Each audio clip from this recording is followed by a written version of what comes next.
पति रविवार को मेडिकल स्टोर पर गया। केमिस्ट से कहा, भाई मेरी बीवी सारा दिन चू चप्पड़ करती रहती है, कोई ऐसी दवा दो जिससे उसकी ये चू चप्पड़ बंद हो जाए। केमिस्ट, भाई ऐसी दवा होती तो मैं रविवार के दिन भी दुकान खोलने क्यों बैठा रहता। एक मासूम पति का अपने बॉस से निवेदन, कृपया मेरी पत्नी को समझा दे कि वर्क फ्रॉम होम का मतलब घर से काम करना है, ना कि घर का काम करना।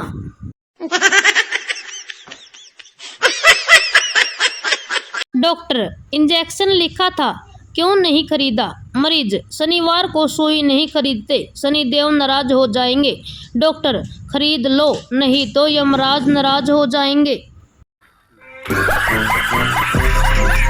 घर गया तो देखा 5-7 मेहमान बैठे हैं, खुश होकर उनके पैर छू दिए। बाद में पता चला कि भैंस खरीदने आए हैं। समझ रहे हो ना? बाप परेशान है कि कहीं गेहूं की फसल बर्बाद न हो जाए। बेटा स्टेटस लगा रहा है, मैं बादल बन जाऊं, तुम बारिश बन जाना। एक आदमी अपने बेटे के लिए ऐसा रोबोट लाया जो झूठ बोलने पर थप्पड़ मारता था। बेटा, पापा आज मैं स्कूल नहीं जाऊंगा, मेरे पेट में दर्द है। बेटे को पड़ी सटाक, पापा देखा तूने झूठ बोला इसलिए तुझे सजा मिली। मैं जब तेरे जितना था तो मैं कभी झूठ नहीं बोलता था। पापा को भी पड़ी सटाक। पत्नी हंसती हुई बोली, आप ही का बेटा है। मम्मी को भी पड़ी सटाक। चारों ओर सन्नाटा। एक आदमी अपनी पत्नी को सुनामी की लहरों में खोने के बाद एक बार समुद्र किनारे खड़ा था। समुद्र की लहरें उसके पैरों को बराबर आकर छू रही थी। अचानक ही वो बोला, देखो समुद्र भाई, तुम चाहे कितने भी पैर पकड़ो, मैं अपनी बीवी को वापस नहीं लेने वाला। तुम्हारी ही गलती थी, अब तुम ही निपटो। कैसा लगा मेरा मजाक? फेरों के समय पंडित ने दूल्हे से कहा, बेटा इस फेरे में दुल्हन आगे चलेगी, तू इसके पीछे चलेगा। दुल्हन आगे चली, लेकिन चलते चलते दूल्हा आगे निकल गया। पंडित जी ने दोबारा से दुल्हन को आगे किया, मगर फिर दूल्हा आगे निकल गया। 3-4 बार ऐसे ही हुआ तो पंडित जी ने गुस्से से दूल्हे के पिता से कहा, ये पागल है या इसका दिमाग खराब है। दूल्हे के पिता बोले, पंडित जी न तो ये पागल है और ना ही इसका दिमाग खराब है, दरअसल ये एक ड्राइवर है और इसे ओवरटेक करने की आदत है। हो गया खुश। भाभी मजाकिया मूड में, देवर जी कल रात आपके कमरे का बेड कुछ ज्यादा ही आवाज कर रहा था, क्या बात थी। देवर, क्या है ना भाभी, चूहे कुछ ज्यादा ही शरारत कर रहे थे। भाभी जी, वो तो करेंगे ही, अब आप पूरे दिन चूहे ही निकालो, कुछ काम तो आपको है नहीं, बस दिन भर बैठे रहते हो घर के। देवर मन में मन सोचा, क्या बेरोजगार बंदे की जिंदगी इतनी बेकार होती है। अर्जुन जौहर ने अपनी नई फिल्म की हीरोइन से कहा, अरे वाह तुम कितना मधुर गाना गाती हो। हीरोइन, काश मैं भी आपके लिए ऐसा ही कुछ कह सकती। क्यों, इसमें दिक्कत क्या है, तुम भी मेरी तरह झूठ बोल दो ना।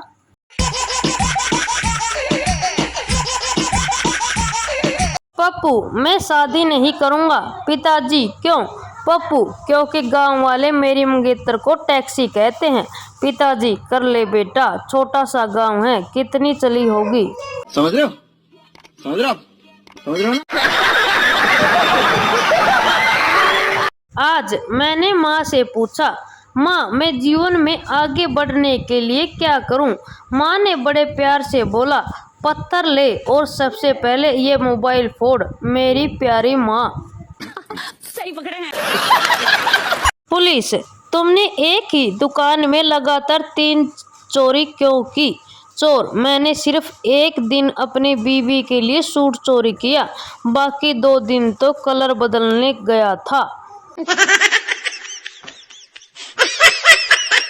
गली से एक भिखारी गुजर रहा था। एक घर का दरवाजा खुला था। और अंदर एक बुढ़िया बैठी थी। उसे देख भिखारी बोला, खाने के लिए रोटी दे दो अम्मा। बुढ़िया, रोटी तो अभी बनी नहीं है, बाद में आना।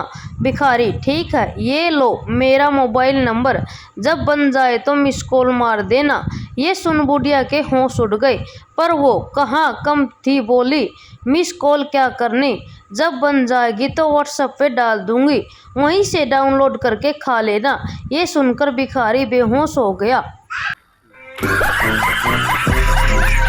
क्लास में मैडम बोली, माय टीचर पर इंग्लिश में निबंध लिखो। अपना पप्पू थोड़ी देर बाद उठा और मैडम से पूछा, मैडम जी चमक चलो को अंग्रेजी में क्या लिखेंगे? क्लास में चारों ओर सन्नाटा। मुझे पप्पी देने के लिए लड़कियों की लाइन लगती थी। बात तब की है जब मैं 3 साल का था। कैसा लगा मेरा मजाक? पत्नी ने प्लाजो की जिद की। पति ने पिताजी का 36 इंच मोहरी का पजामा रंगवा के दे दिया। पत्नी खुशी जाहिर करते हुए नहीं थक रही, पिताजी पजामा ढूंढते हुए नहीं थक रहे और पति एक कोने में बैठकर हंसते हुए नहीं थक रहे। ससुर, तुम दारू पियत हो, कभी बताए नहीं। दमाद, तोहर लड़की खून पियत है, तुम बताए थे का? एक नवाब साहब लखनऊ से अपने भतीजे के निकाह के लिए कानपुर पहुंचे। नवाब साहब 2 दिन से देख रहे थे कि राज दावत में उनको खाने में अंडे ही दिए गए। सो तीसरे दिन उनका सब्र टूट गया और उन्होंने अपने समधी से पूछा, जनाब ये अंडे तो अपनी जगह ठीक हैं, पर इनके वालिद और वालिदा कहाँ हैं? उनसे भी मुलाकात कराइए। ये होती है लखनवी तहजीब। समधी भी पक्का कानपुरी था, बोला, जनाब ये यतीम हैं। हो गया खुश। क्लास में मैडम बोली, माय टीचर पर इंग्लिश में निबंध लिखकर दिखाओ। अपना पप्पू थोड़ी देर बाद उठा, मैडम से पूछा, मैडम जी चमक चलो को अंग्रेजी में क्या लिखेंगे? क्लास में सन्नाटा। 2 दोस्त सफर पर जा रहे थे। रात हो गई, वो टेंट लगाकर सो गए।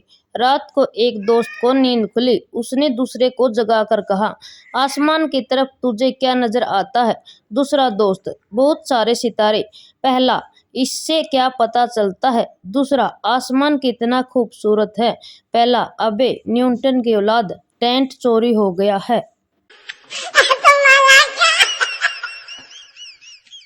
लड़का, तुम लड़कियां इतनी खूबसूरत क्यों हो? लड़की, क्योंकि भगवान ने हमें अपने हाथों से बनाया है। लड़का, ले बोल तो ऐसे रही है जैसे हमें तो मजदूरों को ठेके पर दिया था। लड़की फोन पर, आज मेरे पापा ने मुझे मोबाइल लेकर दिया। लड़का, अच्छा कौन सा मोबाइल है? लड़की, लावारिस। लड़का, अबे अकल के गवार, लावा लारिस है वो। सही पकड़े हैं।